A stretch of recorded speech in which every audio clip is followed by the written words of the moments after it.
దేవుని స్తోత్రం. హల్లెలూయా. మొదటిగా ఆయన సన్నిధానంలో ఈ విధంగా ఆయన మాటలను పంచుకోవడానికి దేవుడు నాకు ఇచ్చిన ఈ గొప్ప తరుణాన్ని బట్టి దేవుడికి నేను ఎంతో రుణస్థుడను.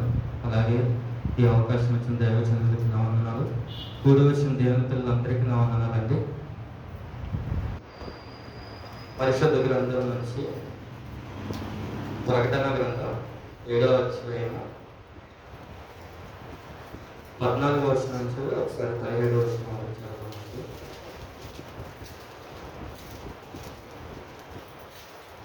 ప్రకటన గ్రంథం 7వ అధ్యాయము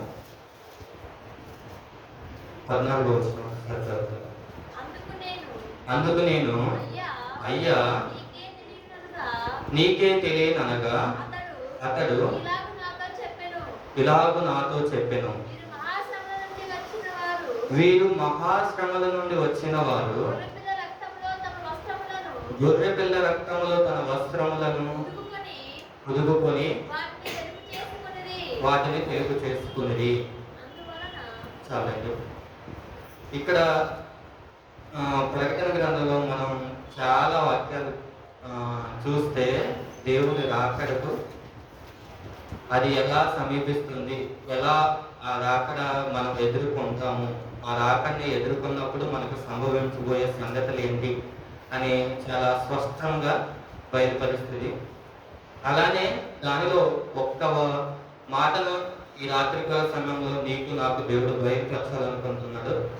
అది పరిశుద్ధాత్మ ద్వారా సహాయం చేయాలని ఒక చిన్న ప్రార్థన చేసి వాక్యాన్ని ధ్యానించుకుందాం. ప్రార్థన. కృపగల దేవ, దయగల మా రాజా, ప్రభా, ఈ రాత్రికాల సమయంలో ప్రభా నీ పాదం నుంచి అంతకు వచ్చిన ప్రభా చదవబడిన వాక్యాన్ని బట్టి ప్రభా నీ చేతులకు అప్పగించుకుంటున్నాం తండ్రి.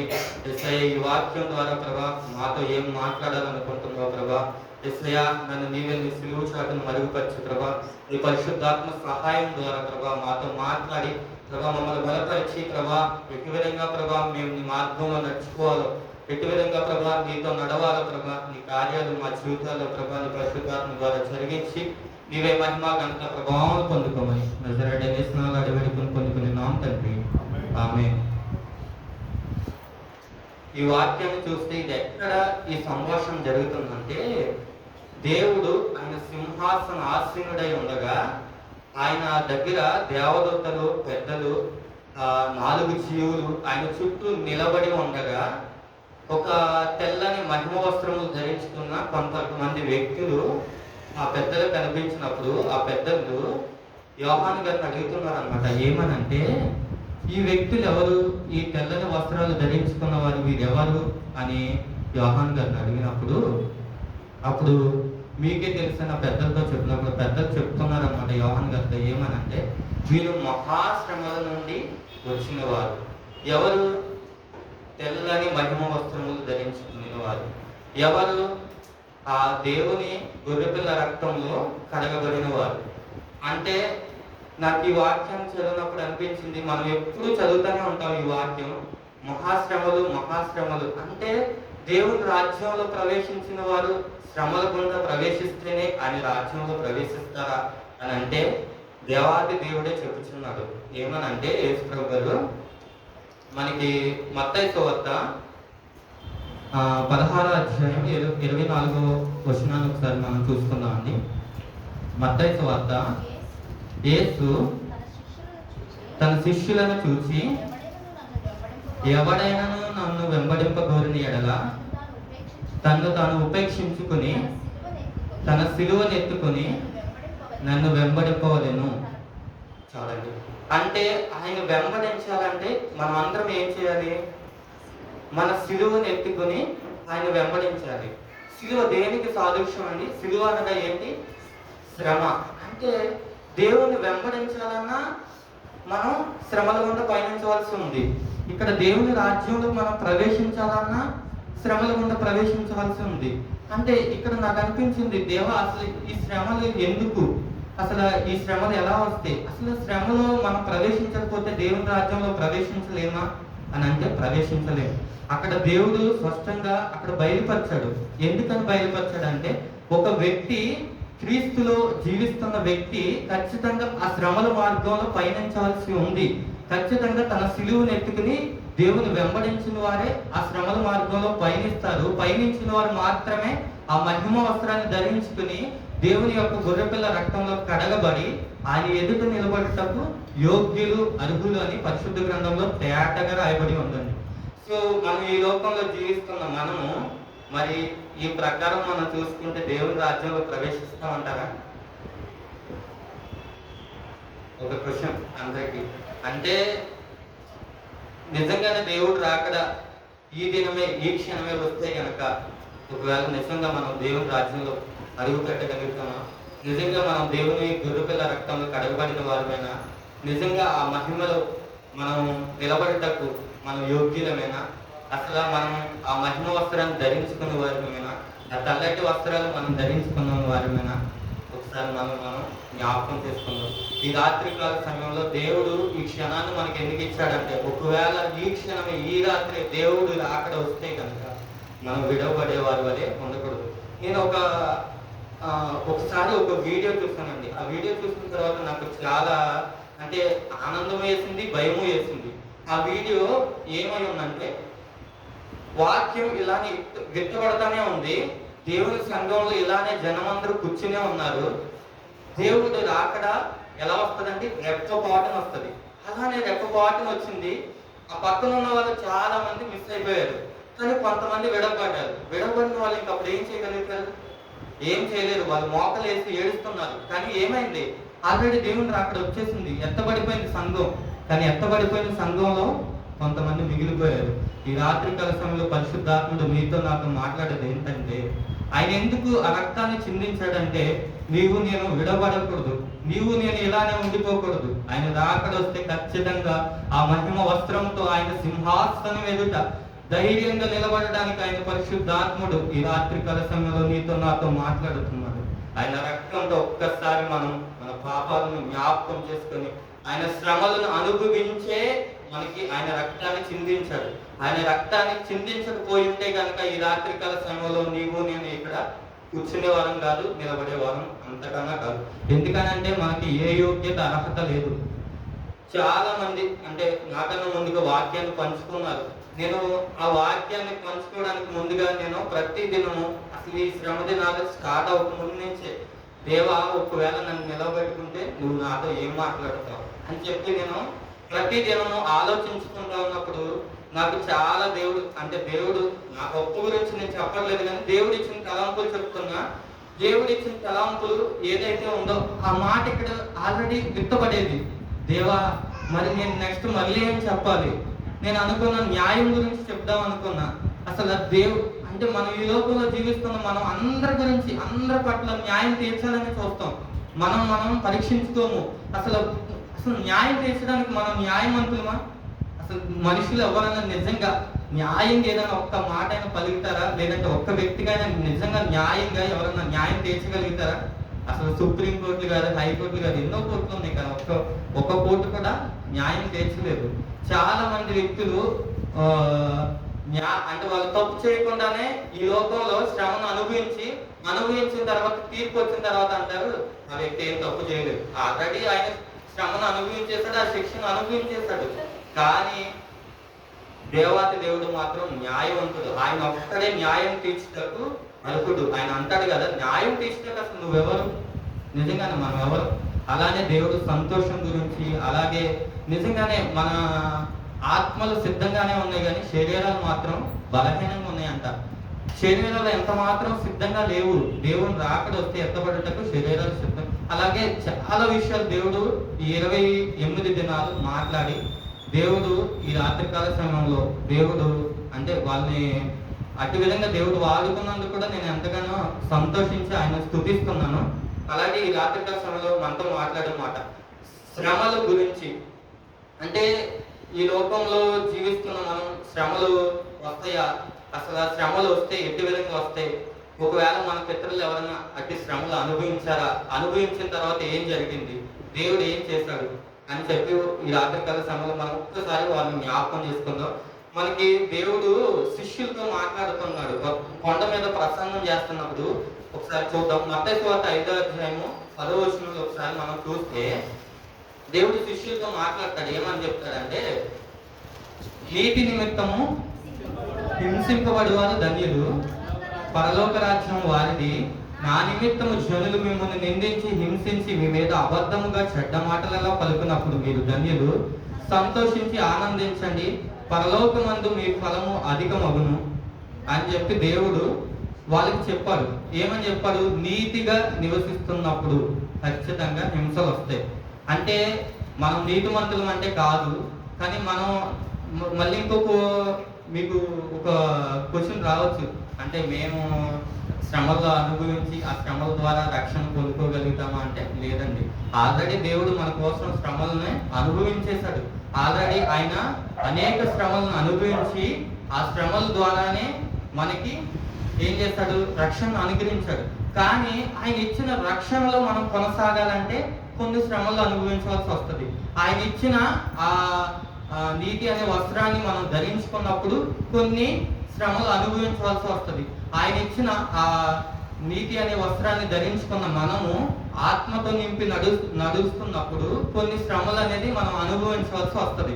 ఆ శ్రమలను అనుభవిస్తున్నప్పుడు అదే దేవుడు చెప్తున్నాడు కదా, నీతి నిమిత్తం హింసింపబడతారు మీరు. ఒకవేళ అలా హింసింపబడి ఒకవేళ మీరు ఆ హింసలో కూడా నిలబడగలిగి ఒకవేళ మీరు దేవుని కొరకు అలానే స్థిరంగా ఆయన ఇచ్చిన రక్షణలో కొనసాగితే కనుక అప్పుడు మీకు ఏమి ఇవ్వబడుతుందంట? పరలోక రాజ్యం ఇవ్వబడుతుందంట. ఈ లోకపు శ్రమలను మనం చూసి భయపడద్దు, కానీ దేవుడు ఇవ్వబోయే పరలోక రాజ్యాన్ని జ్ఞాపకం చేసుకోవాలని మరొకసారి నేను జ్ఞాపకం చేస్తున్నాను. అంతేకాకుండా జనులు, ఈ లోకంలో ఉన్న వాళ్ళు, మనం ఈ లోకంలో నివసిస్తున్నప్పుడు మన మీద ఎన్నో నిందలు, అంటే ఎన్నో అబద్ధమైన మాటలు పలకవచ్చు. అబద్ధమైన అంటే మనం చేయని పనిలో కూడా మనల్ని ఇరికించవచ్చు. ఒకవేళ మనము ఈ లోకం నివసిస్తున్నప్పుడు ఒకవేళ మనం చేయని పనులు ఇతరులు మనం చేశామని చెప్పవచ్చు. కానీ వాటన్నిటిని చూసి మనం అధైర్యపడవద్దు, కానీ దేవుడు ఇవ్వబోయే ఆ పరలోక రాజ్యాన్ని జ్ఞాపకం చేసుకొని ఈ శ్రమలు ఎంత మాత్రము మనకి శాశ్వతం కాదని జ్ఞాపకం చేసుకొని ఆ ఆనందం గురించి మనం జ్ఞాపకం చేసుకుంటూ మనం ముందుకు సాగాలని ఈ రాత్రికాల సమయంలో పరిశుద్ధాత్మ నీతో నాతో మాట్లాడుతున్నాను. అంతేకాకుండా కొంచెం కిందకు వస్తే కనుక అదే అధ్యాయంలో కొంచెం కిందకు వస్తే 11వ వచనంలో ఒకసారి చదవండి. మన పూర్వీకులు మత్తయి సువార్త 10వ అధ్యాయం 11వ వచనం, సరే 5వ అధ్యాయం 11వ వచనం. నా నిమిత్తం ఇంకా కొంచెం కిందకి నేను చదివేస్తానండి. ఇలాగూ వారు మీకు పూర్వమందుండిన ప్రవక్తలను హింసించరు. అంటే మనమే కాదు ఈ హింస పొందేది. పూర్వం మన పితరులు కానీ లేదంటే మన సేవకులు కానీ ఇంతకు ముందు జీవించిన వారు, అంటే నీతిమంతులుగా ఆయన రక్తంలో, గొర్రెపిల్ల రక్తంలో కడగబడిన వారు కూడా ఆ హింసలను, ఆ నిందలను, ఆ శ్రమలను అనుభవించిన వారేనంటండి. మనం ఏదో కొత్తగా అనుభవించట్లేదు, ఆల్రెడీ వాళ్ళు అనుభవించారు. వాళ్ళు ఆ మహిమ గురించి వాళ్ళకి తెలుసు, దేవుడు అనుభవించిన శ్రమల గురించి తెలుసు. ఆ గొర్రెపిల్ల రక్తం నీ కొరకు నా కొరకు చిందింపబడిందని వాళ్ళకి తెలుసు. కనుకే వాళ్ళు ఆ శ్రమలను ఎంత మాత్రమును వాళ్ళు బాధపడకుండా, ఆ శ్రమల గురించి ఎంత మాత్రమును అధైర్యపడకుండా వారు ఆ శ్రమల్లోనూ జయించగలిగారు. ఎందుకనంటే వాళ్ళకి తెలుసు, వాళ్ళకి ఆ పరలోక రాజ్యం ఉంది. ఈ లోకపు శ్రమలు ఎంత మాత్రము శాశ్వతం కాదు. ఆ లోకంలో మనం ఖచ్చితంగా అడుగు పెట్టినప్పుడు ఈ లోకపు శ్రమలు ఎంత మాత్రం మనకి జ్ఞాపకం రావు. ఒక ఎగ్జాంపుల్ నేను చెప్పండి. ఇప్పుడు అందరికీ ఎగ్జామ్స్ జరుగుతూ ఉన్నాయి. ఎగ్జామ్స్ జరుగుతూ ఉన్నప్పుడు సంవత్సరం అంతా కష్టపడతారు. కష్టపడిన తర్వాత రిజల్ట్ వచ్చిన రోజు మాత్రం ఒకవేళ స్టేట్ ఫస్ట్, ఒక డిస్ట్రిక్ట్ ఫస్ట్, స్కూల్ ఫస్ట్ వచ్చింది అనుకోండి, వాళ్ళు ఎంత ఆనందం ఉంటుంది. వాళ్ళకి అంతకు ముందు పడిన శ్రమలు ఏమైనా గుర్తొస్తాయా? నాకు డిగ్రీలో ఉన్నప్పుడు మా ఇంగ్లీష్ సార్ ఎలానో చెప్పాడు, రిజల్ట్ వచ్చిన తర్వాత, అరే నువ్వు పడ్డ శ్రమలన్నీ ఈ రోజు నీకు జ్ఞాపకం రావుగా, కానీ రిజల్ట్ చూసేసరికి నీ ఆనందం మాత్రమే నీకు కనిపిస్తుంది అన్నాడు. నిజంగానే మనం ఈ లోకంలో జీవిస్తున్నప్పుడు ఈ లోకపు శ్రమలు ఆ పరలోక రాజ్యంలో వెళ్ళినప్పుడు ఎంత మాత్రం జ్ఞాపకం రావండి. ఎందుకనంటే ఈ లోకపు శ్రమలు ఎన్నదగినవే కాదు. అసలు ఆయన పరిశుద్ధుడైన పౌలు గారు కూడా అదే రాస్తా ఉంటాడు, సంఘానికి చెప్తా ఉంటాడు. ఈ లోక శ్రమలు అసలు అవి దేవుడిచ్చే మహిమ ఎదుట అసలు ఇవి ఎంత మాత్రం ఎన్నదగినవే కాదు, అసలు వాటిని మనం లెక్కించని అవసరం లేదు అని చెప్పి పరిశుద్ధుడైన పౌలు గారు సంఘానికి చెప్తున్నాడు. ఈ రాత్రికాల సమయంలో పరిశుద్ధాత్ముడు మీతో నాతో కూడా మాట్లాడుతున్న మాటలేంటో తెలుసా? ఈ లోకంలో వచ్చే శ్రమలు నువ్వు నీతిగా నిజాయితీగా దేవుని పక్షాన్ని నిలబడి దేవుని రక్షణను కొనసాగిస్తున్నప్పుడు నీకు వచ్చే శ్రమలు అవి ఎంత మాత్రం ఎన్నదగినవి కాదండి. అవి ఎంత మాత్రం అసలు మనం వాటిని జ్ఞాపకం చేసుకునే అవసరం లేదు. దేవుడు ఇచ్చే మహిమను జ్ఞాపకం చేసుకుంటే, ఆయన పరలోక రాజ్యంలో మనం ఉంటామని జ్ఞాపకం చేసుకుంటే అసలు ఈ శ్రమలు మనం ఎంత మాత్రము జ్ఞాపకం చేసుకోమని పరిశుద్ధాత్ముడు మీతో నాతో స్పష్టంగా మాట్లాడుతున్నాడండి. అలానే నేను కొంతమంది మనం శ్రమల గుండా పయనించినటువంటి మన పితరులను జ్ఞాపకం చేసుకుంటే యేసోపును మనం చూసుకోవచ్చు. యేసోపు వాళ్ళ సొంత అన్నదమ్ములు ఏం చేశారండి? బానిసగా ఆయన అప్పగించేశారు. అక్కడ శ్రమలు అనుభవించాడు. ఓకే. తర్వాత ఆయన నీతిమంతుడిగా నివసిస్తున్నప్పుడు పోతఫర్ భార్య ఏం చేసిందండి? నువ్వు నాతో పయనించు, అప్పుడే నేను నిన్ను విడిచిపెడతాను అన్నప్పుడు ఆయన ఏమన్నా చేశాడా? ఆ పాపం చేయడానికి తనకి అక్కడ ఆ సమయం ఉంది, ఆ యొక్క చేయడానికి ఆ యొక్క అధికారం కూడా ఉంది, అన్నీ ఉన్నాయి. కానీ ఆ పాపంలో మాత్రం ఎంత మాత్రం పర్లేదు. ఎందుకనంటే దేవాది దేవుడు ఆయన చూస్తున్నాడని ఆయన గ్రహించాడు. ఈ లోకంలో జీవిస్తున్న మనం కూడా ఈ లోకంలో జీవిస్తున్నప్పుడు మనం లోకంలోనే జీవిస్తున్నాం కనుక లోకంలో అనేక శ్రమలు ఉన్నాయి. ఈ శ్రమలను మనం కోరి తెచ్చుకునే వారి వల్లే ఉండకూడదు. ఎందుకనంటే కొన్ని దేవుడు అనుగ్రహించే శ్రమలు ఉంటాయి, మనం కోరి తెచ్చుకునే శ్రమలు ఉంటాయి. మనం కోరి తెచ్చుకున్నాం అనుకునే శ్రమలు అంటే నీతిమంతులుగా నివసిస్తున్నప్పుడు నాకు అనిపించింది ఏంటంటే ఒక వ్యక్తి నీతిమంతుడిగా నివసిస్తున్నప్పుడు లేదా దేవుని ఆత్మతో నివసిస్తున్నప్పుడు మనం ఆత్మలో కృంగదీయలేక సాతాను ఏం చేస్తాడు? శరీరంగా బలహీనపరచాలని చెప్పి శ్రమలను అనుభవిస్తాడు. సో అలానే యేసోపు కూడా ఆ శ్రమ అనుభవించబడింది. ఎందుకని అతను నీతిమంతుడు, ఎట్టి విధంగా ఆ నీతిని తొలగించి ఒక మరక వేయాలి అతని మీద, ఖచ్చితంగా ఒక చెడ్డ మాట తన మీద ఉండాలి అని చెప్పి ఆ పోతఫరు భార్య ద్వారా ఏం చేశాడు? సాతాను ఆ యొక్క ఏదైతే క్రియ ఉందో అది చేయాలని చూశాడు. కానీ చేశాడా? దేవుడు చూస్తున్నాడని చెప్పి తను గ్రహించాడు. దేవుని ఎదుట మనం పాపం చేయకూడదని చెప్పి మనం గ్రహించుకోవాలి. మన శ్రమలను మనమే కోరి తెచ్చుకున్నాం అనుకోండి, ఆ శ్రమల ద్వారా మనకి ఏమైతుంది? చివరికి మరణం వస్తుంది.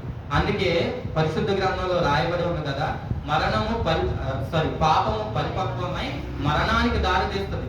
సో మనం పాపం చేస్తామనుకో, ఆ పాపం ఖచ్చితంగా ఏం చేస్తుంది? మరణానికే దారి తీస్తుంది. సో మనం నీతిమంతులుగా నివసిస్తున్నప్పుడు దేవుని ద్వారా వచ్చే శ్రమలను మనం అనుభవిస్తాము. ఆ శ్రమల గుండా మనం ప్రయాణించినప్పుడు దేవుడు మనకు తోడై ఉంటాడు. కానీ ఇక్కడ మనం కోరి తెచ్చుకున్నాం అనుకోండి, ఆ శ్రమలు చివరికి ఏం చేస్తాయి? మరణానికి దారి తీస్తాయి. ఒకవేళ దేవుని ద్వారా వచ్చిన శ్రమలు అయి ఉంటే కనుక ఖచ్చితంగా అంటే ఆత్మీయంగా మనం బలపడడానికి వచ్చిన శ్రమలు అయి ఉంటే ఖచ్చితంగా శుద్ధ సువర్ణంగా మార్చబడి ఆ బంగారం ఎట్టి విధంగా మెలమెల మెరుస్తుందో మనం కూడా మెలమెల మెరిసి ఆ దేవుని యొక్క రక్తంలో కడగబడిన తర్వాత ఆ మహిమ వస్త్రాలను ధరించుకుని ఆ తెల్లని వస్త్రాలతో మనం కూడా దగదగ మెరిసే వారి వల్లే దేవుని సింహాసనం ఎదుట నిలబడి ఉంటామని దేవుడి పరిశుద్ధాత్మ ద్వారా మనతో మాట్లాడుతున్నాడు. అంతేకాకుండా దానియేలు మనం చూసుకోవచ్చు. దానియేలు ముమ్మార్లు ప్రార్థన చేస్తా ఉండేవాడు. ఈయన ప్రార్థన చేయకుండా ఖచ్చితంగా ఏదో చేయాలి అని చెప్పి రాజు దగ్గరికి వెళ్ళి ఒక శాసనాన్ని తీసుకొచ్చారు. ఏమనంటే 30 రోజుల వరకు ఖచ్చితంగా ఎవరు ఈ రాజ్యంలో ప్రార్థన చేయకూడదు. ప్రార్థన చేస్తే కనుక ఖచ్చితంగా వాళ్ళు తీసుకెళ్లి సింహభూమిలో వేయాలని చెప్పి ఒక శాసనాన్ని తీసుకొచ్చారు. అది మనందరికీ తెలుసు. కానీ ఇక్కడ మనం చూస్తే దానియేలు ప్రార్థన చేయడం మానలేదు. కానీ దానియేలు ప్రార్థన మానకపోవడం వల్ల దానియేలు ఏం పొందుకున్నాడని మనం ఎప్పుడైనా గ్రహించామా? మనం ఎప్పుడు గ్రహించాలి. శ్రమలు వచ్చినాయి దానియేలుకి, శ్రమలు వచ్చినాయి, సింహభూమిలో వేయబడ్డాడు, దేవుని ద్వారా రక్షించబడ్డాడని మాత్రమే గ్రహించగలుగుతాం. కానీ దానియేలు ద్వారా దేవుని యొక్క రాకడ ముందుగానే బయలుపరిచాడు. దానియేలు గ్రంథంలో మనం 12వ అధ్యాయంలో మనం ఇంటికి వెళ్ళిన తర్వాత ఒకసారి జ్ఞానం చేసుకోండి. దానిలో చాలా మర్మాలు బయలుపరచబడి ఉన్నాయి. నాకు అనిపించింది అంటే దేవుడు నీతిమంతులుగా మనం నివసిస్తే, నీతిమంతులుగా ఆయన ఇచ్చిన రక్షణను మనం కొనసాగిస్తే కనుక ఖచ్చితంగా ఆయన మర్మాలను మనకి బయలుపరిచి ఖచ్చితంగా ఆ మర్మాలను ద్వారా మనల్ని ఆయన రాజ్యంలో చేర్చుకుంటాడని చెప్పి నాకు పరిశుద్ధాత్మ ద్వారా నాతో మాట్లాడినట్టు అనిపించింది. అంటే ఎందుకనంటే మనం ఈ లోకంలో జీవిస్తున్నప్పుడు ఈ లోకంలో అనేక శ్రమలు వస్తాయి. ఈ లోకం చుట్టూ ఏముంది? పాపంతోనే నింపబడి ఉంది. సో మనం పాపంలో జీవిస్తున్నప్పుడు అనేక శ్రమల గుండా మనం పోవాల్సి ఉంది. ఇందాక వచ్చిన వెంటనే అన్న పాట వ్యక్తి పాడుతున్నప్పుడు నాకు చాలా ఆనందం వేసింది. దేవా నిజమే కదా, అసలు ఆ పాటలో ఫస్ట్ చరణం ఉంటది, ఏమని ఉంటది? లోకాన శాశ్వతానందమేదియులేరని చెప్పెను ప్రియుడెస్సు. లోకాన శాశ్వతానందమేదియులేరని చెప్పెను ప్రియుడెస్సు. పొందవలే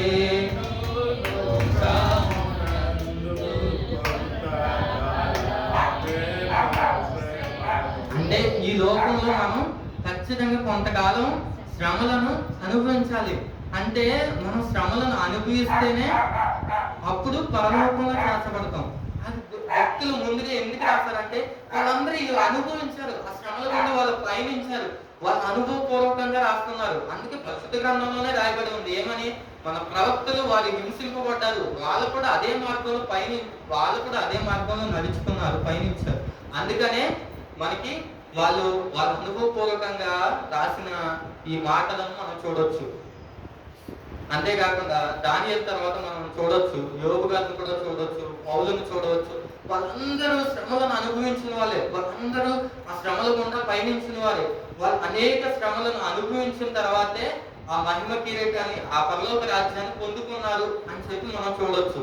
ఎందుకని ఈ లోకంలో మనం ఈ శ్రమల గుండా పయనిస్తేనే నిజంగా ఆయన సింహాసనం ఎదుట నిలబడతామంటే దేవుడే మనతో మాట్లాడాడు కదా, ఇది మనుషులు చెప్పే మాట కాదు కదా. ఓకే, దేవుడు అనుభవించేసాడు శ్రమలు, మనం ఖాళీగా కూర్చొని ఇంకేం చేయని అవసరం లేదు అనుకోవడానికి లేదు. ఎందుకనంటే దేవుడే పరిశుద్ధాత్మ ద్వారా రాయించాడంటే ఖచ్చితంగా అది జరిగితేనే రాయించబడతాడు, అది ఖచ్చితంగా జరిగిద్దనే. ఇప్పుడు మనం ఖచ్చితంగా శ్రమల గుండా పయనించవలసిన వారమే ఉన్నాం, శ్రమల గుండా నడవలసిన వారమే ఉన్నాం. అలానే కొంతమంది శ్రమల గుండా నడిచి అంటే దేవుని బిడ్డలే, కానీ ఆ శ్రమల్లో ఏమైపోయారు? నాశనం అయిపోయిన వారిని కూడా మనం చూడొచ్చు. సొదొమోను కూడా మనం చూడొచ్చు, సంసోను మనం చూడొచ్చు. దేవుడు వాళ్ళకి సంసోను అయితే నాజీరు చేసుకున్నాడు, కానీ నాజీరు చేసుకుని దేవుడు ఏర్పరచుకున్నాడు. కానీ దేవుడు ఏర్పరచుకున్న తర్వాత కూడా ఈ లోకాన్ని ఆయన ఆశించాడు, ఈ లోకం ఉన్నదాన్ని ఆశించాడు. ఈ లోకం పాపానికి బానిస అయిపోయాడు. ఈ లోకపు బానిస చివరికి ఏం చేస్తుంది? అది ఇందా చెప్పాం కదా, పాపం పరిపక్వమే మరణానికే దారి చేస్తుంది. అలానే అతను ఏమైంది? చివరికి ఏమైంది? దేవుడు ఇచ్చిన ఆ మహిమను పొందుకోలేకపోయాడు, దేవుడు ఇచ్చిన ఆ మహిమను పోగొట్టుకున్నాడు, చివరికి జైల్లో వేయబడ్డాడు, ఆ శిక్షకు అర్హుడయ్యాడు. అంటే ఇప్పుడు మనం కూడా ఈ లోకంలో జీవిస్తున్నప్పుడు చుట్టూ ఉన్నప్పుడు మనకు పాపం చేయడానికి కూడా నానా విధాలుగా ఆస్కారం ఉంటుంది, నానా విధాలుగా మనకి అంటే సులభంగా ఒక దారి ఉంటది. కానీ ఆ పాపంలో పడిపోకుండా ఆ శ్రమల గుండా మనం వెళ్ళినప్పుడు కూడా నిలబడగలిగి దేవుడు మనం చూస్తున్నాడు, దేవుడు నీతిమంతుడు, దేవుడు యథార్థవంతుడు, దేవుడు ఇచ్చిన రక్షణ మనం పోగొట్టుకోకూడదు అని చెప్పి మనం ఎప్పుడైతే గ్రహించుకుంటామో అప్పుడు ఆ శ్రమల గుండా వెళ్ళినప్పుడు కూడా ఆ పాపంలో పడిపోకుండా మనం ధైర్యంగా నిలబడగలుగుతాము. అప్పుడే దేవుడిచ్చే ఆ మహిమ ఎదుట మనం నిలబడగలుగుతాం, దేవుడిచ్చే ఆ మహిమలో మనం నిలబడడానికి అర్హులం. అంతేకాకుండా ఇస్కరియోతు యోధ గురించి కూడా అన్న చెప్పారు. నిజంగానే అసలు ఆ ధనం గురించి అంటే ఇప్పుడు ఉన్న సిచ్యువేషన్ లో ఎక్కువ పాపం జరిగే దేని గురించి అంటే ఖచ్చితంగా ధనం గురించి అని చెప్పొచ్చు. మొదటి పాపం జరిగే ధనం గురించే. ధనాపేక్ష వల్లే మనుషులందరూ ఇలా స్వార్థపూర్వకంగా ఆలోచించి స్వార్థంగా ఆ ధనం కోసమే ఆలోచిస్తూ, ఆ ధనం కోసమే పాకులాడుతూ, ఆ ధనం కోసమే అన్ని తప్పుదములు చేస్తూ, నానా విధములైన నిందలు వేస్తూ. ఎందుకు వేస్తున్నారంటే అసలు శిక్ష ఒక మనిషి తప్పు చేయకుండా తప్పు చేశాడని చెప్పడానికి గల కారణాలు ఏంటంటే ఆ ధనాన్ని పొందుకోవాలని, ఈ లోకంలో ఒక ఉన్నతమైన స్థితిలోకి వెళ్ళాలని. ఈ లోకంలో ఎవరైతే హెచ్చింపబడతారో ఖచ్చితంగా దేవుని ఎదుట వాళ్ళందరూ తగ్గింపబడతారు. ఈ లోకంలో ఎవరైతే అన్యాయంగా సంపాదిస్తారో అది దేవుని ఎదుట ఖచ్చితంగా ఒక రోజు లెక్క అప్పచెప్పే సమయం వస్తుంది కనుక అప్పుడు వాళ్ళు ఆ శిక్షను అనుభవించవలసిన వారే ఉంటారు. నీతిగా నిజాయితీగా సంపాదించి నీతిగా నిజాయితీగా మనం దేవుని ఎదుట ఆ దేవుడు ఇచ్చిన ఆ రక్షణ మనం కొనసాగించి దేవుడు మనం చూస్తున్నాడని మనం ఎప్పుడైతే గ్రహించగలుగుతామో ఖచ్చితంగా అప్పుడు దేవుడు మనల్ని ఆశీర్వదించి ఆయన మహిమలో మనం ప్రవేశించడానికి మనల్ని అర్హులుగా చేస్తాడని చెప్పి రాత్రికాల సమయంలో పరిశుద్ధాత్మ నీతోనూ నాతోనూ మాట్లాడుతున్నాడు. అంతేకాకుండా మరి ఈ శ్రమలను అనుభవిస్తామన్న ఈ శ్రమలు ఎంతకాలం ఉంటాయి, ఈ శ్రమలు జీవితాంతం అనుభవించవలసిందేనా అంటే దేవుడే మనతో మాట్లాడుతున్నాడు. మార్కు సువార్త 13:20 ఒకసారి చూస్తున్నాం అండి. మార్కు సువార్త 13:20. ప్రభు ఆ దినములను తక్కువ చేయని ఎడల ఏ శరీరం తప్పించుకొనలేడు. ఏర్పరచబడిన వారి నిమిత్తం అనగా ఆయన ఏర్పరచుకొని వారి నిమిత్తం ఆ దినములను తక్కువ చేశాడంట దేవుడు. అంటే దేవుడు ఏర్పరచబడిన వారు అంటే మనందరం దేవుడు ఏర్పరచుకున్న వారమే కదండి. అంటే ఆయన కాచిన రక్తంలో కడగబడిన వారమే కదా. ఆ గొర్రెపిల్ల రక్తంలో ఆ చిందించిన రక్తంలో మన పాపము కడుక్కున్న వారమే కదా. మనం నీతిమంతులుగా తీర్చబడ్డాం కదా. సో ఇప్పుడు ఆయన నియమించుకున్న బిడ్డల కోసం ఆయన ఆ దినములను ఏం చేస్తాడంట, తక్కువ చేస్తాడంట. ఒకవేళ తక్కువ చేయలేకపోతే మనం ఆ దినాలను సహించలేమని ఆయన కూడా తెలుసు. ఆయన ప్రతిదీ ఎరిగిన దేవుడు అండి. ఆయన చిత్తంలో లేకుండా ఏది మనకు అంటే ఏది మన దగ్గరికి రాదు. యోబు గారి దగ్గరికి ఆ శ్రమలు రావడానికి దేవుడు అనుమతించిన తర్వాత శ్రమలు వచ్చినాయి. మన దగ్గర కూడా ఏ శ్రమలు వచ్చినా దేవుడు అనుమతించిన తర్వాత వస్తాయి. కానీ ఆ శ్రమలను చూసి ఎంత మాత్రం మనం అధైర్యపడదు. కానీ ఈ శ్రమలు కొంతకాలమే మనం ఈ లోకంలో అనుభవించాలి. దేవుడు ఇవ్వబోయే మహిమ ఎదుట మనం ఖచ్చితంగా మనం నిలబడగలగాలంటే ఈ శ్రమలను మనం పయనించిన తర్వాత ఆ నిత్య మహిమలో మనం ఆ ఆనందాన్ని అనుభవిస్తాము అని చెప్పి ఆనందాన్ని జ్ఞాపకం చేసుకుని ఆ సంతోషాన్ని జ్ఞాపకం చేసుకొని ఈ శ్రమలను ఎంత మాత్రం మనం తెచ్చుకోవద్దండి. అంటే ఆ శ్రమలు ఎంత మాత్రం లెక్క పెట్టవద్దు ఒక మాటలో చెప్పాలి అంటే. అంతేకాకుండా 1 పేతురు 5:10 కూడా ఇలా రాయబడి ఉంది కదా. అంటే తన నిత్య మహిమకు క్రీస్తునందు మిమ్మల్ని పిలిచిన వాడు చెప్తున్నాడంట. కొంచెం కాలం మీరు శ్రమ పడిన వెంబట కానీ మిమ్మల్ని పూర్ణులుగా చేస్తాడంట, స్థిరపరుస్తాడంట, బలపరుస్తాడంట. ఇంకొంచెం కాలం మనం శ్రమ పడితే ఆయన రాకడ అతి సమీపంలో ఉంది కనుక కొంచెం కాలం మనం శ్రమ పడిన ఎడల తానే వచ్చి మనల్ని పూర్ణులుగా చేసి స్థిరపరిచి ఆయన బలపరుస్తానని చెప్పి దేవుడు మనతో వాగ్దానం చేస్తున్నాడు. ఈ రాత్రికాల సమయంలో ఇదిగో నాకు శ్రమలు ఉన్నాయి. మనం అంటే నా కుటుంబంలోనే నాకు శ్రమలు ఉన్నాయి, నా చుట్టూనే నాకు శ్రమలు ఉన్నాయి. నేను చాలా శ్రమలలో ఉన్నాను, నేను చాలా నిందలో ఉన్నాను, నేను చాలా నిందలు అనుభవిస్తున్నాను. నేను నీతిమంతుల్ని కానీ నాకు ఎందుకు ఇన్ని శ్రమలు వస్తాయి, నేను తప్పు చేయలేదు, ఎందుకు నేను ఈ తప్పుదంలో నేను ఎందుకు ఇరుక్కున్నానని ఈ రాత్రికాల సమయంలో నువ్వు నేను ఒకసారి ఆలోచించవచ్చేమో. కానీ ఈ శ్రమలు ఖచ్చితంగా దేవుడు మనము ఆయన మహిమలో చేర్చడానికని మనం జ్ఞాపకం చేసుకున్నాం. ఒకవేళ నువ్వు నేను కనుక మన చేతులారా మనమే పాపం చేసి మన శ్రమలను మనమే కోరి తెచ్చుకుంటే కనుక ఖచ్చితంగా ఆ మరణానికి దారి తీస్తాం. ఒకవేళ దేవుని ద్వారా అనుగ్రహించబడిన శ్రమలు అయితే ఆ శ్రమలు ఖచ్చితంగా అది కొద్ది కాలమే ఉంటే ఖచ్చితంగా ఆ శ్రమలు మనం ఏం చేస్తాయి అంటే ఆయన మహిమలో మార్చబడడానికి ఇంకా ఆత్మలో మనం ఇంకా ఆత్మలో ఫలించడానికి అవి దారి తీస్తాయి. అప్పుడు మనం ఆత్మలో ఫలించిన వారి ఖచ్చితంగా దేవుని ఎదుట మనం నిలబడతాం. అందుకే యోహాను సువార్త 12:24 యేసు ప్రభు గారు శిష్యులతో అంటాడు అనమాట. ఏమని అంటాడంటే ఒక్కసారి చూద్దాం. యోహాను సువార్త 12 గోధుమ గింజ భూమిలో పడి చావకుండిన ఎడల అది ఒట్టిగానే ఉండును, అది చచ్చిన ఎడల విస్తారంగా ఫలించును. చాలు అంటే గోధుమ గింజ ఖచ్చితంగా భూమిలో పడి అది చనిపోతేనే దానిలో మొలకెత్తి ఖచ్చితంగా అది ఫలిస్తుంది. దేవాతి దేవుడు తన కుమారుని లోకానికి పంపించి తను మన కొరకు ఎన్నో శ్రమలు అనుభవించి నీ కొరకు నా కొరకు ఆయన ప్రాణం పెట్టి ఆయన నిన్ను నన్ను ఆయన ఫలించి ఆ ఫలభరితమే నీవు నేను ఆ పాపంలో నుంచి తప్పింపబడ్డాము. నీవు నేనే ఆ పాపంలో నుంచి మనం తప్పించుకోలేము, కానీ ఆయనే మనం ఆ పాపం నుంచి విడుదల కలిగజేసి మనకు ఆయన రక్షణ అనే ఆ మహిమ వస్త్రాన్ని ధరింపచేసి ఆయన మహిమ ఎదుట నిలబడుటకు అర్హులుగా చేశాడు. ఆ ఫలితమే మనం అక్కడ నిలబడడానికి అర్హత. అంతేగాని మనం శ్రమలు అనుభవించామని కాదు, కానీ ఆయన శ్రమ అనుభవించి ఆయన మరణించడం ద్వారా ఆయన ఈ భూమిలో పాత పెట్టబడి, గోధుమ గింజ పాత పెట్టబడి అది ఫలించడం ద్వారా, అంటే ఆయన మరణించిన ద్వారా వచ్చిన ఆ పునరుద్ధాన శక్తే మనల్ని నీతిమంతులుగా చేసి ఆ మహిమ ఎదుట నిలబడటకు అంగీకరిస్తుంది. అంటే ఆ మహిమ ఎదుట నిలబడటకు మనల్ని శక్తివంతులుగా చేస్తుంది. ఆయన ఫలించడం ద్వారా ఆ ఫలితమే అక్కడ మనం నిలబడగలుగుతాం. అంతేగాని మన ఫలితం బట్టి కాదండి, మనం అనుభవించిన శ్రమల బట్టి కాదు. కానీ ఖచ్చితంగా మనం కూడా శ్రమ అనుభవించాలి. ఎందుకని అంటే ఆయన ఇచ్చిన రక్షణలో మనం కొనసాగుతున్నప్పుడు. నేను ఒక వ్యక్తి గురించి నేను చూసాను. ఆయన సాక్ష్యం అంటే ఆయన గురించి ఒక వీడియో చేశారు. ఆ సాక్ష్యం ఎలా ఉందంటే, ఆయన ఒక ఎక్కడ అంటే ఒక అడవులకి సంబంధించిన ఒక తెగ వాళ్ళు కూడా. అయితే ఆ తెగలో జీవిస్తున్నటువంటి వాళ్ళకి ఒక వ్యక్తికి, ఒక కుటుంబానికి ఒక మిషనరీ ద్వారా సువార్త అందించబడిందండి. సువార్త అందించబడిన తర్వాత ఆ వ్యక్తి ఆ దేవుల్లో నివసిస్తున్నప్పుడు ఆ యొక్క తెగ ఎవరైతే యజమాని లేదంటే ఆ రాజు ఉంటాడో తను అనుకున్నాడంట, ఈ రక్షింపబడిన వ్యక్తిని నెక్స్ట్ ఆ గుడారానికి, ఆ గూడికి, ఆ యొక్క తెగకి రాజుని చేద్దామని అనుకున్నాడంట.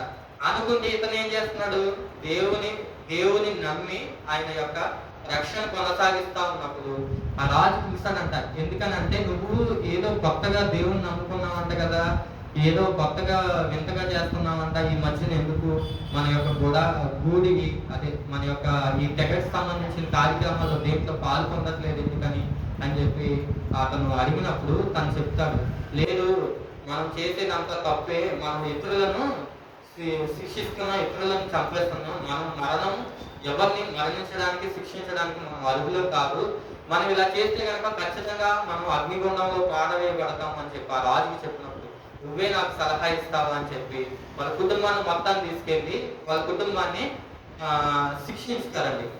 అందరినీ కొడతారు. వాళ్ళ కుటుంబాన్ని కొట్టడానికి గల కారణం ఏంటంటే, అతని ఆత్మలో ఏముంది, పరిశుద్ధత ఉంది. ఆయన పరిశుద్ధాత్మను కలిగి ఉన్నాడు. ఆయన ఆత్మలో ఆయన ఏం చేయలేకపోయారు, పరిశుద్ధాత్మ అంటే ఆయన ఆత్మ ద్వారా హింసించలేకపోయారు. కానీ శరీరంలో శ్రమలు అనుగ్రహిద్దాం, అలా అయినా ఖచ్చితంగా ఇతను మారి ఖచ్చితంగా మరలా ఈ గుడానికి రాజు అవుతాడేమోనని చెప్పి ఆ రాజు అనుకున్నాడంట. కానీ తను చెప్పింది ఏంటంటే, వాళ్ళ కుటుంబాన్ని మొత్తాన్ని, వాళ్ళ ఇద్దరు పిల్లల్ని, తన భార్యను అందరినీ కొడతారంట. అందరినీ కొట్టినా తను మాత్రం లాస్ట్కి చివరిగా ఏం చెప్తాడంటే, ఆ దేవుని మాత్రం నేను విడిచిపెట్టనని చెప్తాడు. అయితే వాళ్ళ పిల్లలిద్దరిని తన కళ్ళ ముందే చంపేస్తారు. అయినా సరే తను ఏమంటాడో తెలుసా, దేవుడు మిమ్మల్ని క్షమించును గాక అన్నాడు. అంతేకాకుండా తన భార్యను చంపేస్తారు. ఇంకా మారవాళ్ళు, నీ కుటుంబాన్ని మొత్తం నశించిపోయింది, నీ కుటుంబం చనిపోయింది, కానీ నిన్ను కూడా చంపేస్తాను, నువ్వు మారవా అని అడిగినప్పుడు తను చెప్తాడు, ఇదిగో దేవుని రాకడ వస్తుంది, ఖచ్చితంగా నన్ను ఆయన ఎదుట నిలబెట్టుకుంటాడు. నేను ఖచ్చితంగా ఈ శ్రమలు ఈ లోకంలో కొద్ది కాలమే, ఈ లోకంలో మరణించడం ఇది చాలా చిన్నది. మనం ఒకవేళ ఈ లోకంలో మరణించలేదంటే ఖచ్చితంగా యుగంలో ఆ అగ్నిగుండంలో కాల్చబడతామని చెప్పి ఆ రాజుకి చెప్పినప్పుడు ఇతను చంపేస్తారు. కానీ అతను చనిపోయిన తర్వాత తన చేతిలో ఉన్న బైబిల్ గ్రంథాన్ని తీసుకుని తను ఆలోచిస్తాడు, ఎందుకు తన కుటుంబాన్ని మొత్తం చంపేస్తాం, తన కుటుంబాన్ని చంపేసిన తర్వాత కూడా ఇతనిలో ఏ మార్పు కలగలేదు, ఎందుకు ఇతను అంతగా ఆ దేవుని ఇష్టపడుతున్నాడు, ఎందుకు అసలు నిజంగా ఎందుకు అంతగానో ఆయన వెంబడించవలసిన అవసరమే ఉందని తన మైండ్లో ఒక ఆలోచన కలిగింది.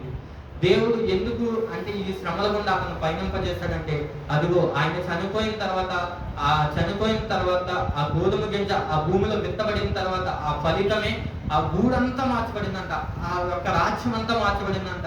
ఆ రాజ్యం అంతా దేవుని సువార్త, ఆ రాజు మార్చబడ్డాడు. ఆ రాజు ద్వారా అనేక జనములు, ఆ రాజ్యం అంతా మార్చబడింది. ఎందుకనంటే తెలుసా, ఆ గోనెము గింజ ఆనాడు విత్తబడింది, అది ఆ దాని ఫలితమే ఆనాడు ఫలించింది. ఆ ఫలితం ఆ రాజ్యం అంతా మార్చబడింది. దేవుడు ఈ రాత్రికాల సమయంలో నీతో నాతో మాట్లాడే విషయం ఏంటంటే, ఈ రాత్రికాల సమయంలో ఒకవేళ మనం శ్రమల గుండా పయనిస్తే, ఒకవేళ ఈ రాత్రికాల సమయంలో దేవుడు అనుగ్రహించిన శ్రమలను మనం జయించగలిగితే కనుక ఖచ్చితంగా నీవు నేను ఫలిస్తాము. ఆ ఫలితం అనేక ఆత్మలు దేవుని ఎదుట నిలబడగలగడానికి, అనేక ఆత్మలను ఆయన ఎదుట నిలబెట్టుట కొరకు దేవుడు నిన్ను నన్ను వాడుకుంటాడని చెప్పి, ఆ శ్రమలు మనం ఎంత మాత్రం జ్ఞాపకం చేసుకోవద్దు. ఈ లోకంలో మరణిస్తే కనుక అది ఒక్క మరణమే. కానీ ఒకవేళ మనం కనుక ఈ లోకంలో మరణించకుండా, ఈ లోకంలో ఒకవేళ మనం విత్తబడకుండా, ఈ లోకంలో మనం అంటే మరణించిన తర్వాత మనం ఆత్మలో ఫలించకపోతే కనుక ఖచ్చితంగా యుగ యుగములు ఆ అగ్నిగుండంలో కాల్చబడవలసి వస్తుంది. సో ఒక్కసారి ఈ కొద్ది కాలపు శ్రమలు మనం అనుభవించామంటే దేవుడిచ్చే మహిమ ఎదుట మనం నిలబడగలుగుతాం. ఆయన మహిమలో మనం ఎంతో సంతోషంగా ఆయనతో పాటు ఆయన స్తుతించుకుంటూ ఆ వేవేల దూతల మధ్య మనం కూడా ఆ బంగారు వీధుల్లో ఆయనతో పాటు ఆయన సింహాసనం ఎదుట నుంచి దేవానికే స్తోత్రం అని చెప్పి మనం కూడా అటు అనుభవాలకు మనం కూడా వెళ్ళగలుగుతామని మనం ఒక్కసారి ఆలోచించుకుంటూ ఈ లోకపు శ్రమలు మనం ఎంత మాత్రము జ్ఞాపకం చేసుకోకూడదని చెప్పి నేను ఈ రాత్రికాల సమయంలో మరొకసారి జ్ఞాపకం చేస్తున్నాను. అంతేకాకుండా మనం శ్రమలను అనుభవిస్తే మనకి దేవుడు ఏమి ఇవ్వబోతున్నాడు అని చెప్పి నేను ఆలోచించిన తర్వాత 1 పేతురు 5:10 ఇది చదివేశాను. ఒక్క నిమిషం. యోహాను 1 తెస్సలోనికీయులకు 5:11 అపోస్తలుడైన పౌలు గారు తెస్సలోనిక సంఘానికి చెప్తాడు. ఏమనంటే, మీరు ఈ శ్రమల గుండా పయనించిన తర్వాత, మీరు ఈ శ్రమ అంటే ఆయన చెప్తాడు దేవుని రాకడ గురించి ఆ సంఘానికి చెప్పిన తర్వాత చివరికి ఒక్క మాట చెప్తాడండి. అదేంటంటే, ఒకరినొకరు ఆదరించుకోండి. ఈ శ్రమలు ఈ యొక్క దేవుని యొక్క రాకడ వచ్చే ముందు ఈ శ్రమలు వస్తాయి. ఈ శ్రమలు వచ్చిన తర్వాత మీరు ఒకరినొకరిని ఆదరించుకోండి, ఒకరినొకరు సమాధానం పరచుకోండి అని చెప్పి అంటే పరిశుద్ధుడైన పౌలు గారు ఆయన తెస్సలోనిక సంఘానికి చెప్తున్నాడు. అంటే ఈ శ్రమలు మనం అనుభవించిన తర్వాత, అనుభవిస్తా ఉన్నప్పుడు, ఈ శ్రమలు మనం కలిగి ఉన్నప్పుడు దేవుని బిడ్డలుగా ఆయన యొక్క గొర్రెపిల్ల రక్తంలో కడగబడిన మనం ఏం చేయాలండి? ఇతరులను, మనం పక్కన ఉన్న వారిని కానీ, మన సహోదరులు కానీ ఒకరినొకరిని ఆదరించుకోవాలి, ఒకరినొకరు సమాధానం పరచుకోవాలి. ఈ గడవరి దినాల్లో మనం మనకి అదే కొరవైపోయింది. ఏంటి? అందరూ ఒకరినొకరు విమర్శించుకోవడం తప్ప ఒకరినొకరు సమాధానం పరచుకోలేకపోతున్నాం, ఒకరినొకరిని ఆదరించుకోలేకపోతున్నాం. మనం ఎంత మాత్రం ఒకరిని ఏదెత్తి చూపేవారి వల్ల మనం ఉండదు, కానీ మనం ఒకరినొకరిని ఆదరించుకునే వారి వల్లే కడవరి దినాల్లో మనం ఉండాలని చెప్పి ఒక క్రైస్తవులుగా జీవిస్తున్నప్పుడు మనం ఎవరిని హింసించకూడదు, ఎవరిని ఎంత మాత్రమును మనం న్యాయం తీర్చకూడదు, కానీ ఖచ్చితంగా మనం ఒకరినొకరిని ఆదరించుకోవాలని చెప్పి రాత్రికాల సమయం మరొకసారి జ్ఞాపకం చేస్తున్నాం. అంతేకాకుండా మనం యాకోబు 1:2 చూస్తే కనుక, మనం శోధన సహించిన తర్వాత, శోధన సహించిన వాడు ధన్యుడు, అతడు ఏం పొందుకుంటాడంట? చివరగా రాయబడింది, జీవ కిరీటం పొందుకుంటాడంట. మనం ఈ లోకంలో శ్రమలను అనుభవించి ఈ శ్రమలను మనం సహిస్తే కనుక, ఆ సహించిన వారు ధన్యులు, వారు పరలోక రాజ్యంలో చేర్చబడతారు. ఆయన మహిమలో తెల్లని వస్త్రాలు, ఆ మహిమ వస్త్రాలు ధరించుకుని ఆయన సింహాసనం ఎదుట నిలబడతారు. ఆయన నిలబడిన తర్వాత మనకి జీవ కిరీటం ఆయన ద్వారా మనకు అనుగ్రహించబడుతుంది. సో మనం ఈ రాత్రికాల సమయంలో చివరిగా నేను ఒకటే మాట చెప్తున్నా, మనం ఈ లోకంలో పొందిన శ్రమలను ఇవి ఎంత మాత్రం ఎంచుకోవద్దు, కానీ అంటే ఈ లోకపు శ్రమలు ఎంత మాత్రము మనం జ్ఞాపకం చేసుకోవద్దు, కానీ మనం పరలోకంలో దేవుడు పోయి ఆ మహిమను జ్ఞాపకం చేసుకొని, ఆ మహిమను మనం ప్రవేశించేంత వరకు ఆయన వెంబడిస్తూ మన సిలువను ఎత్తుకొని, దేవుడు మన కొరకు ఆయన ఎన్నో శ్రమలను అనుభవించాడని చెప్పి ఆయన శ్రమలను మనం జ్ఞాపకం చేసుకుంటే కనుక మన ఆ శ్రమల ముందు అసలు చాలా చిన్నవిగా కనిపిస్తాయి. మనం ఆయన శ్రమలను జ్ఞాపకం చేసుకోవట్లేదు కనుక మన శ్రమలు చాలా పెద్దవిగా కనిపిస్తాయి. సో మనం ఈ రాత్రికాల సమయంలో ఒక్కసారి ఆయన అనుభవించిన శ్రమలను మనం జ్ఞాపకం చేసుకుంటే మన శ్రమలు చాలా చిన్నవిగా కనిపిస్తాయి. అప్పుడు ఖచ్చితంగా మనం ఈ లోకంలో ఆయన ఇచ్చిన రక్షణలో నడుస్తున్నప్పుడు మనం ముందుకు కొనసాగలుగుతామని చెప్పి దేవుడు మనతో మాట్లాడాడు. ఈ చిన్న వాక్యాన్ని దేవుడు దీవించింది కాక. ప్రార్థన చేసుకుందాం. ప్రార్థన చేస్తాం.